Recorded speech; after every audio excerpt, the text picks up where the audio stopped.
Okay, we're back again here in the glass bead game. The camera's fixed again. I want to read some excerpts out of Parmenides by Plato. This had a significant impact on the 6 books that I wrote. My name is Mark Megna. I've written Metaphysics of Being, House on the Hill, The Ontology Dialogues, Being in Time, The Journey to Qualia, and The Divine Artist. And Parmenides, to a great extent, had a big impact on that. So I just want to read some excerpts out of this and try to keep this video somewhat short. Well then, said Parmenides, if there is a one, of course the one will not be many. Consequently, it cannot have any parts or be a whole, for a part is a part of a whole, and a whole means that from which no part is missing. So whether you speak of it as a whole or as having parts, in either case the one would consist of parts, and in that way be many and not one. But it is to be one and not many. Therefore, if the one is to be one, it will not be a whole nor have parts. And if it has no parts, it cannot have a beginning or an end or a middle, for such things would be parts of it. Further, the beginning and end of a thing are its limits. Therefore, if the one has neither beginning nor end, it is without limits. So that's just a very short part of Parmenides only had one surviving written piece called On Nature, and this is Plato's Parmenides, which is about 35 pages long here.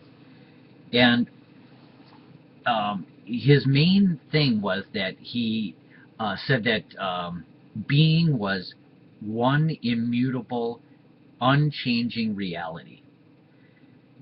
And one of his students was Zeno, and there were Zeno's paradoxes, and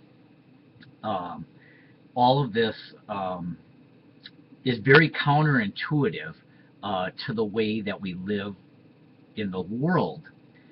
And that his big point was that it's either to be or there is not being. There's either being or not being. And since he says that nothing can produce a something, and there is this something of being, that being must be eternal and always have existed. So given that, he believed that time was an illusion, and our senses were an illusion, and that this is dictated by our reason.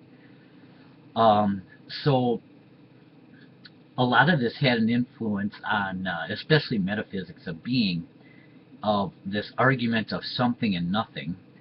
And we've talked about this many times, of how before we were born we were a nothing, and then we live these 80 years and we're experiencing change in this something, and then again we become a nothing upon our death.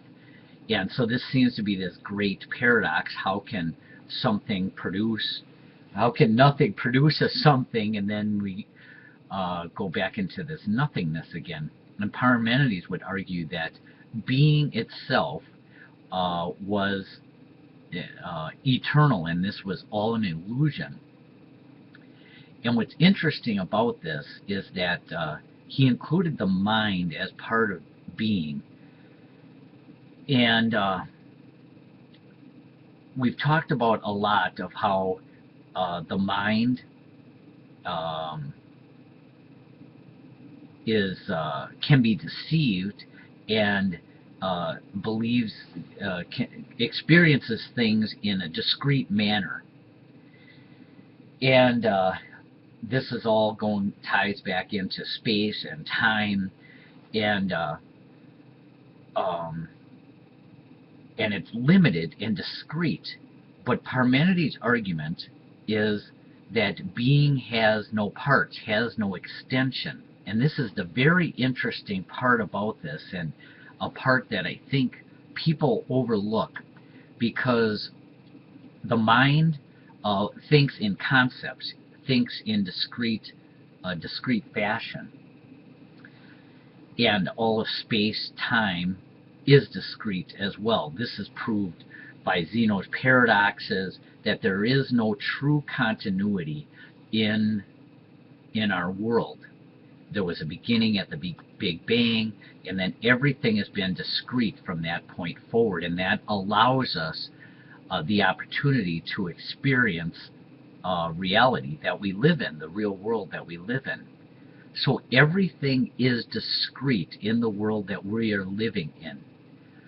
However, there is this being, this eternal oneness below this, that does not have extension and is not discrete. And I don't think that can include the mind. This eternal self, this divine I, in a way cannot include the mind. Some would argue that there might be this qualia out there, but all of our thoughts are discrete, and that those contain limits. And his big point is that being itself has no parts, has no limits, it is boundless. So I think that this essence of the eternal self has to be outside of this perceived world, that that our eternal being is this essence of ourselves that doesn't necessarily include the mind, which conceives and quantizes as reality. And I think that's a really important point that hasn't been talked about by philosophers necessarily, because they would argue that, well, without the mind, without experiencing the self, that you lose the self, and then it just goes back to this theory that upon your death you become a nothing again. So you have this argument of something and nothing.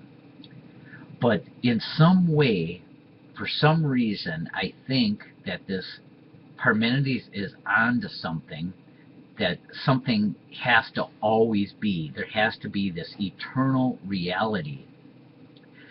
And I don't think it necessarily includes a human mind, because we know, again, that the human mind thinks in discrete concepts, and eternal being is this unlimited, boundless state of oneness.